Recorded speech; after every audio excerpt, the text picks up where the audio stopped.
Ndabasuje mbifurije ibihe byiza mwebwe mukunda Neza Media TV. Twihute cyane tujye mu makuru tugezeho kano kanya ntatinze rwose ntabarambiye. Inkuru ikomeje kuvugwa cyane ya Generali Mutayomba wamaze kuraswa na mama 23 mirwano ikomeye cyane rero yakasa mutwe y'amagasa imirwano bayimbere nge muri Tetwari Masisi. Uyu mugabo yaramaze igihe yarakamishije muri Kivu y'Amajyaruguru muri iyi minsi rwose bavuga ngo yahagamye 23 ngo nyuma yuko avuye Kinshasa guhabwa prime cyangwa se agahimbaza Kina Kisekedi akanamwemerera ko naramuka yitwaye neza ku rugamba akanafasha igisirikare cya FARDC gufata Rubaya azamuha andi mafaranga menshi cyane ndetse wazarindo bamwe benshi muri bo bakaba abasirikare bemewe noneho mu ngabo za leta ngo yari yakamishije cyane. Ubu rero uyu nguyu rwose ibye ntabwo bikiri kuvugwa kuko ntabwo inkuru ze kiri kugarukwaho bitewe nuko byamugendekeye mu rugamba rukomeye cyane M23 iri kurwana. Ndaje nakubwira aho byabereye ndetse n'ibice bitandukanye yarasiwemo. Uyu mugabo akaba ari General Mutayomba cyangwa se General Otuporo Kamirame, bamwe nyine babyigize twavuga ko mu Kinyarwanda ari nk'ingirwa general niko navuga. Uyu rero akaba ari general nyine wo muri Wazarendo. Hanyuma usibye ibyo by'urupfu rwe bitari kuvugwaho rumwe, turaza no kugaruka ku bitavugwa rumwe kandi no ku rupfu rwitwa General ya muri Yakutumba. Maze iminsi mbibabwira mvuga uyu mugabo yarashwe ndetse arembeye cyane, arembeye i Bujumbura nyuma yo kuraswaho na mama 23 akaba yaramanje guhungana ibipfuko ku bisebe cyangwa se nyine ibikuru byo bikomere. Yaje rero kugenda abamuhungisha bamugeza i Bujumbura atangira kuvurirwayo hari mu mirwano yabereye za Mikenke muri Kivu y'Amajyepfo Iminembwe. Urumva rero ko abajenerali babiri rwose mu kanya nk'ako guhumbya M23 yakamejije ntago byoroshye naka na gatoya.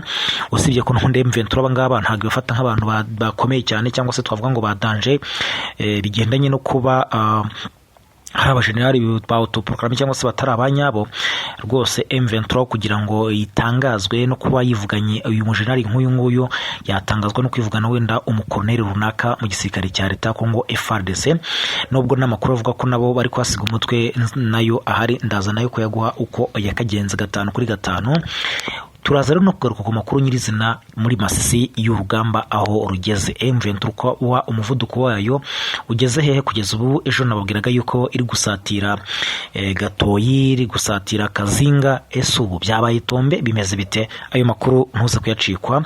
Reka turaza no kwerekeza ku yandi makuru avuga ko kugeza ubu ngubu ingabo zirenga 600 z'uburu za FARDC zamaze kugera mu Burundi. Zigiye gukora iki ko tuzi ko imirwano iri muri Repubulika ya Demokarasi ya Kongo ihaganisha FARDC na coalition yabo irimo abo Barundi, irimo FDLR, irimo Wazarendo, irimo FARDC birumvikana kubarwanya na M23 muri Masisi, muri Warungu, muri Minembwe. Noneho iyi mirwano aba basirikare bo bagiye i Burundi kugira gute? Wibuka ko ejo nakubwiraga ko hari umugabo witwa Jean Habyarimana yari i Bujumbura ndetse ari kumwe n'uwitwa General Jacques Charigonza akaba ari ushinzwe ubutasi mu gisirikare cya FARDC, ndetse amakuru anagaragaza ko hari nagiyeyo umuministri w'ingabo muri Repubulika ya Demokarasi ya Kongo akaba ari Mwandi ya Vita, Kaboyi Mwandi ya Vita. Uyu rero nanone amakuru agaragaza ko harani makuru agaragaza nyine ko izo ngabo zamaze kugera mu Burundi nyuma yo kubanahawe Burundi banahawe amafaranga ingabo zabwo. Turaza kurebera hamwe kuko mu mugambi uri kuvugwa nibigenaye n'ubundi no gutera u Rwanda no kurwanya mama 23 nta kindi. Reka tuze tujye muri ayo makuru yose nyakuramburire nkubwira uko ibintu byifashe intambwe ku ntambwe cyangwa se ingingo ku ngingo, ahubwo tudatinze reka duhite tunayatangira. Reka duhere muri Tetwari ya Masisi nkubwira ibya Generali Mutayomba. Ariko turaje Masisi reka tunahere kuri Generali muri Yakutumba. Tayari byamaze kwemezwa ko uyu mugabo yamaze gupfa, yapfuye rwose nyuma yuko nyine yaramaze iminsi afite ibikomere ashobora no nyine bivugwa ko ashobora gupfa nkuko n'imaze bikubwira. Nakubwiye ko ubundi hari imirwano ikomeye cyane yabaye muri Mikenke. Cyo genda umva hari mu matariki 25 gutyo nenye hafi aho ngaho nibwo FARDC bagavye ibitero bikomeye cyane kuri M23 natwe irwaneho mu bice bya za Mikenke. Aha Mikenke biko ko maze igihe barasa cyane n'amadrone rwose, ndetse bigeze no kurasa ibitaro bya Mikenke mu minsi ishize. Murabizi hicirwamo abarwayi, hicirwamo abarwaza, hicirwamo n'abaturiye ibyo bitaro. Ibyo bitero byari bya drone za FARDC. Rero nyuma yaho baje kugaba ibitero bindi bakoresheje drone ariko banaza no mu mirwano yo hasi kuri M23, ariko ishyano bahuye naryo ntabwo bazaribwira n'abuzukuru. Aha rero niho General Yamuri Yakutumba byaje kumenyekana yuko yaharasiwe ndetse ahita anajyanwa Gitaraganya i Bujumbura kuvurirwayo kuko nibyo byari bishoboka. Uyu mugabo rero yaramaze igihe rwose nawe yarakamijije muri Kivu y'Amajyepfo, ndetse yaramaze n'igihe atumwa na Kisekedi gukoresha inama za hato na hato akangurira abanyamurenge ngo kuyoboka ngo ubutegetsi bw'Kinshasa bakabwumva ngo ndetse ngo abasore bakinjira mu gisirikare cya FARDC. Nyamara abanyamurenge bamaze n'igihe bagaragaza ko rwose bicwa umunsi ku munsi, bicwa n'abo Wazalendo bayobowe n'abo Yakutumba, bicwa na FARDC, bicwa n'abarundi. Ibyo ngibyo murabizi bamaze n'igihe bakora imyigaragambyo, n'ejo bundi yabereye muri Australia bamagana nyine ubwicanyi bakorerwa n'ubutegetsi bw'Kinshasa n'ubw'i Bujumbura. Iyo myigaragambyo yakurikiraga iyo bakoreye muri Amerika niyo bakoreye muri Kenya. Hanyuma rero uyu mugabo yaramaze igihe nyine ari we twavuga ko yaragijwe ibice byo muri Kivu y'Amajyepfo ku rwego rwa Wazalendo, ari we wayoboraga operasiyo zaho. Ubu rero amakuru atariho ivumbi cyangwa se ya nyayo yamaze kwemeza ko yamaze gushiramo umwuka. Uwo ni General Amuri Yakutumba, ubwo tuzanagaruka ku birebana n'amateka cyangwa se n'ibyagiye bimuranga. Ni General Otoporo Karame, bamwe nyine muri Wazalendo uzi ko uyu umuntu abasha kuba yagura imbunda 10, abasha kuba yakegeranya abasirikare nka 20 akabashyira ahantu mu gashyamba, ahita avuga ngo njye ndi general, njye ndi colonel, njyewe gutyo akiyipeti bya ofisiye runaka. Nabo niko byagiye, niko bigenda kuko nyine ntawo bitwa ba General Yakutumba, ba General Fieka Haduyi, ba General Jean Marie Bonane, ba General bagenda biha amajenerali nyine amapeti bijyanye nuko babyumva.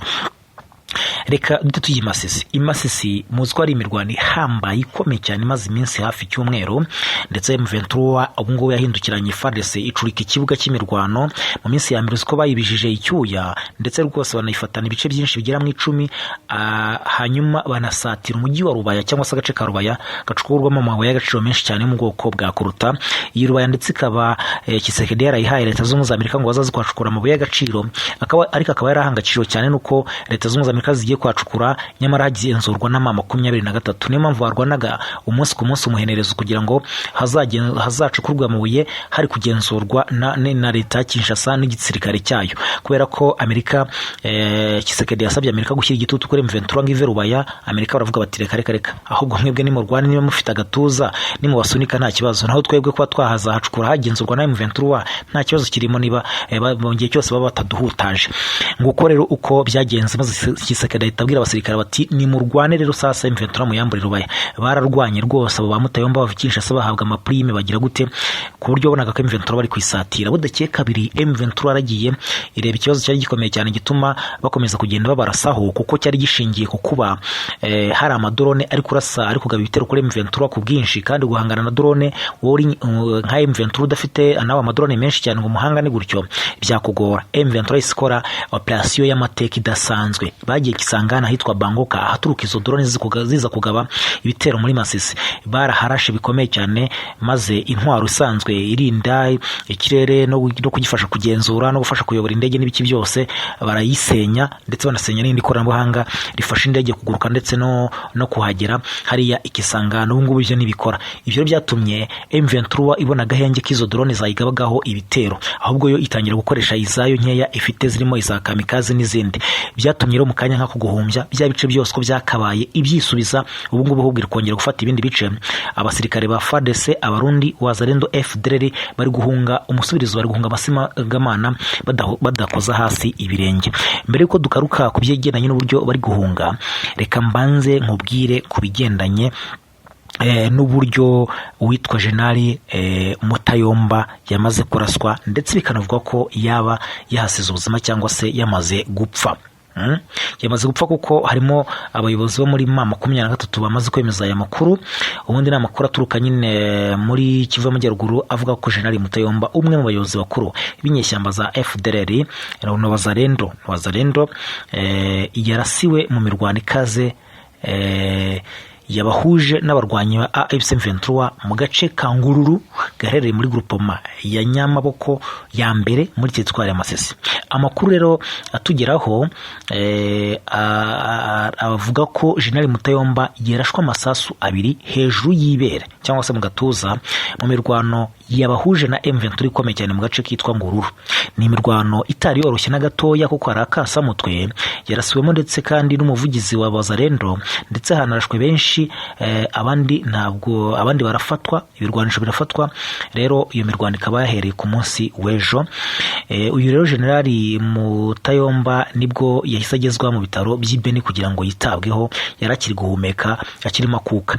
Amakuru rero yemejwe noneho na Vice Guverineri w'intara Kivu y'Amajyaruguru yitwa Manzi Wiri, mu butumwa burebure bugaruka ku bigwi bibi bye cyangwa se ibikorwa bibi bya kinyamaswa byaranze Generali Mutayomba. Yagize ati isi ni ahantu heza itamufite. Uwiyise Generali Mutayomba ntabwo yari umusirikare mukuru wabigize umwuga. Yavuye mu bucukuzi bw'amabuye y'agaciro ajya kwiyita umujenerali, maze aba umuyobozi wa FDLR Tshisekedi ubwe. Yahuye nawe ndetse n'umugore we akurwa mu bwihisho i Bujumbura ajyanwa i Kinshasa.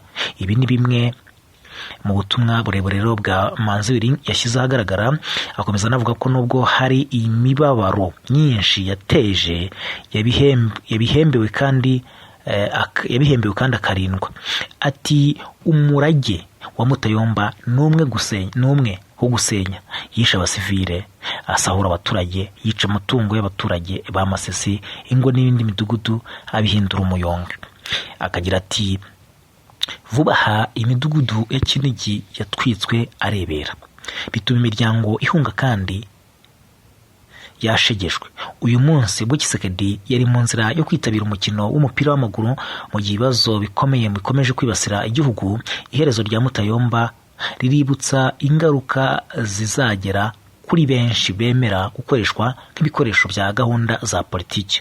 Guverineri wungirije wa Kivu y'Amajyaruguru rero Manzi Wiri yahise anaca umugani wa Kinyarwanda agira ati hariho umugani wa Kinyarwanda uvuga ngo wisunga imbwa ugakubitanwa nayo. Niba ushyigikiye imbwa bishobora kurangira ukubitanwa nayo. Yavuze ko wifatanya n'abantu babi cyangwa ibashyigikira ikintu cyangwa cyangiza akenshi birangira ibyago birangiye kimwe. Muri make yanaciye amarenga kuri Mutayomba atakiri ku isi y'abazima, yamaze kwitaba Imana cyangwa se yamaze nyine gupfa. Rero n'urugamba yaguyemo rwose ruvuga ko nyine ari mu duce twa Ngururu.